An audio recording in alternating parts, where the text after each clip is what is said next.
But before we get to that, let me introduce Laina Simone. It's great to have her.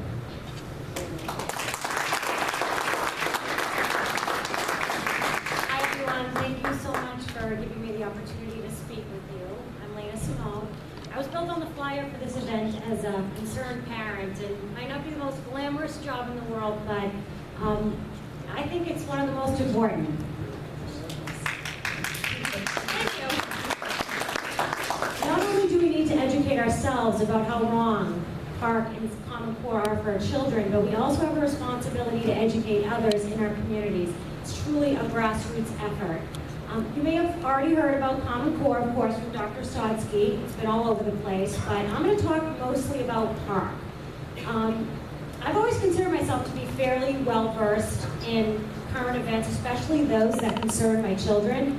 I'm embarrassed to say, though, that although I knew a little bit about Common Core, I didn't know anything about PARCC until a few months ago when the vote was basically right upon my own school district. The first thing I want to talk about, one of my issues with PARCC, is what I call the shroud of secrecy. After speaking with many other parents in North Reading and other communities, I realized that most knew little or nothing about PARCC as well. These are intelligent parents who are really involved in their kids' lives, yet they didn't know the details about the test, they didn't know that we were taking a vote, they didn't even know what PARCC stood for. When I got MCAS for next year, and when I was told from them, the only information I was given was that PARCC was, quote, inevitable, and we might as well jump on the train now or get left behind. My question to them and to everyone here now is, why is the train moving at such lightning speed, especially when there are so many concerns from superintendents, school committee members, parents, teachers? Even the new president of the Massachusetts Teachers Association has called for a 3-year moratorium on PARCC. And I'm pretty sure I heard something about Bill Gates mentioning the same thing. What evidence do we have that MCAS is failing our kids? Why would we take arguably the #1 educational standards in the country and trade them for untested, unproven standards? Now, there's some specific reasons why I think we need to take a step back from PARCC, and the first is financial, and that is a huge one, I think, as Dean mentioned as well.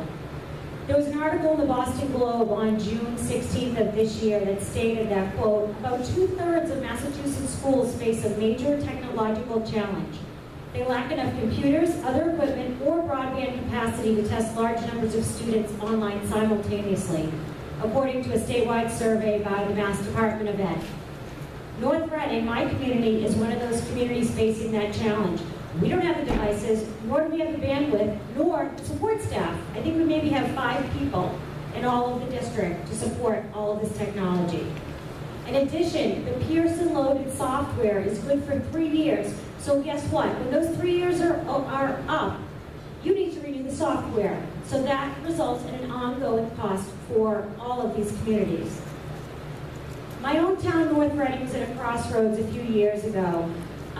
We have the choice to either renovate our middle school and our high school, which were badly needed, or get the chance to build a brand new middle and high school. We were at the top of the list with Massachusetts. They were going to pay about half of the cost, so we said, okay, let's move forward, and we did. What the result was of that, to the taxpayers, was 2 separate overrides in the amount of $75 million. And as I said to my school committee when they were in the midst of making this decision, we don't have the money. We've gone to the well too many times. I asked one of the school committee members, where's the money coming from? He looked me straight in the eye and said, I don't know. Well, I can tell you where it's going to come from. It'll come from the parent taxpayers via the PTAs and the PTOs, raising funds yet again, donating their time, donating their money. The most important component of PARCC for me, though, is the effect that it's going to have on our children. MCAS is an untimed test. PARCC is a time test, which is administered twice per year, with long-term plans to add 2 additional tests. Not only will the test time itself be doubled, but we have to consider prep time as well. In my own elementary school, my daughter's in 3rd grade. I found out this week that she's going to sit for 11 assessments. 11. These assessments are given throughout the year. Many children, including my older 7th grade daughter, She already has test anxiety. She's not on an IEP. She's not going to get any extra time. What happens to those kids when they're asked to not only endure extra testing, but to have the added stress of the ticking clock? I had a friend of mine, when I was talking about this, her 9-year-old son was sitting next to me, and he said, "Mrs. Simone, but what happens if I'm taking the PARCC test and the computer's slow and I run out of time?" What happens indeed? I don't know. And I asked the school committee members that, and again, no answer. In the aforementioned Globe article, there was also a quote from Glenn Kuchar, who's the executive director of the Mass Association of School Committees. He stated, quote, "The kids will be traumatized by a user-unfriendly system at a time when they're already under a lot of stress." Perhaps the most stressed students of all, though, will be those whose socioeconomic background doesn't provide them the same access to technology in the homes that many other students have. Even in my home, very comfortable town, we have almost 200 families that utilize the food pantry. Those kids are not going to be coming from homes that have all these devices. That means at best case, those students will have a learning curve in terms of navigating the devices. At worst case, it'll slow them down considerably on a timed test, or they won't understand it at all because it's so different for them. As Dr. Peg Lupsix has stated, children of a lower socioeconomic status are more likely to have upheaval in the home as well, which again affects their test-taking abilities. It discriminates before they've even had a chance to start the test. One of the concerns that a lot of the other parents talk to me about, and I'm very concerned about it as well, is the student data. Who owns it and who's getting access to it? My own school committee admitted that their association, the Mass Association, they were stonewalled, that was a direct quote, when trying to find out who owns the student data. Because of recent changes to FERPA, virtually anyone can get access to your children's data without parental consent. And that's the Federal Educational Right to Privacy Act, for those who don't know. The Department of Education also redefined without congressional approval, quote, authorized representative, end quote, to expand privacy exemptions that have previously protected student privacy under FERPA.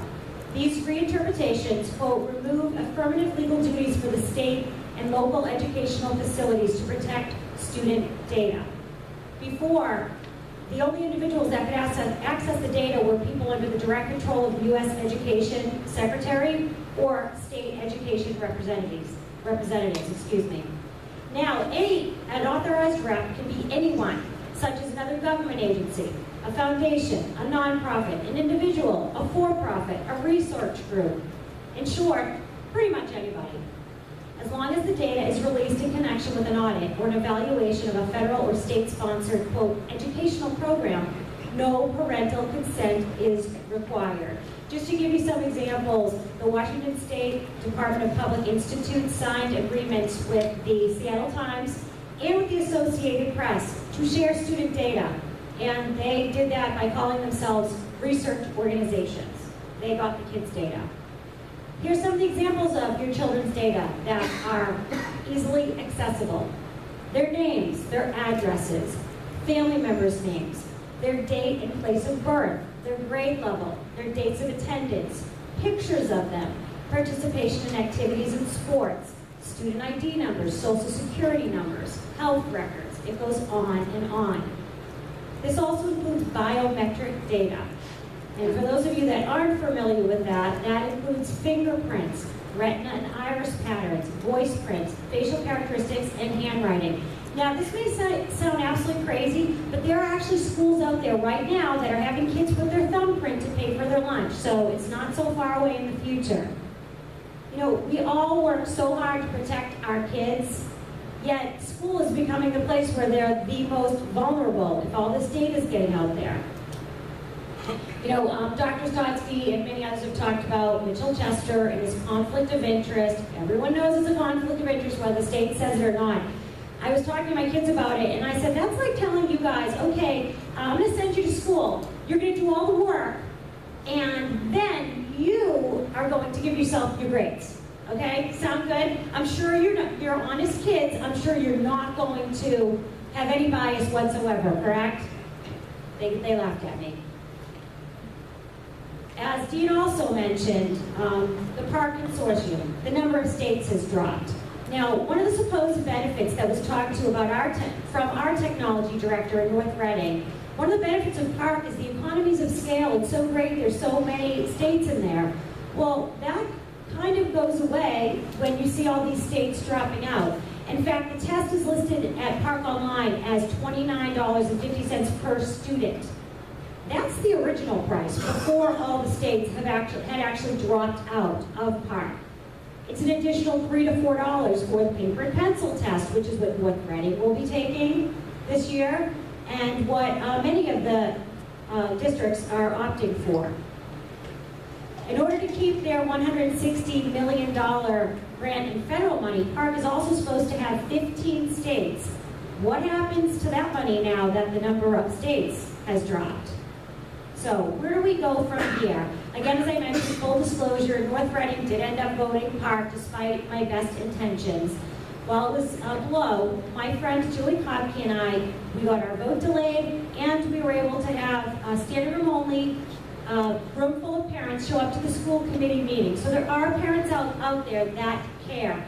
The only reason that we weren't able to get more is because of the fact that it was the night before school, and again, nothing was written about it. Nobody knew anything about it. If it weren't for the two of us, nobody would have known that this vote was even coming up. What we need to do, in my opinion, is educate, educate, educate, and that starts with the parents. Personally, I've met with both my elementary and middle school principals and have refused the PARCC test for my children. There's absolutely no reason for my children or anyone else's children to be unpaid guinea pigs for the Pearson company, a private company. This is a good start, but we just can't think of our own children and like articles on Facebook. We really need to get out into the community. Besides talking to our friends, we need to go to town events. We need to take a stand, and we need to get other people to refuse the test as well. If you are not one of those people that wants to get out and do that, just send out some emails to your contact list. Go on to the Common Core Forum, some of the anti-PARCC sites, the anti-Common Core sites. Get a few bullet points and send them along. As far as PARCC being inevitable, which we hear over and over and over, I have to wonder where we would be if the colonists, our American patriots, believed that staying under King George's British rule was inevitable. Their battle was much more daunting than ours. We have the momentum now, we just have to keep up the fight.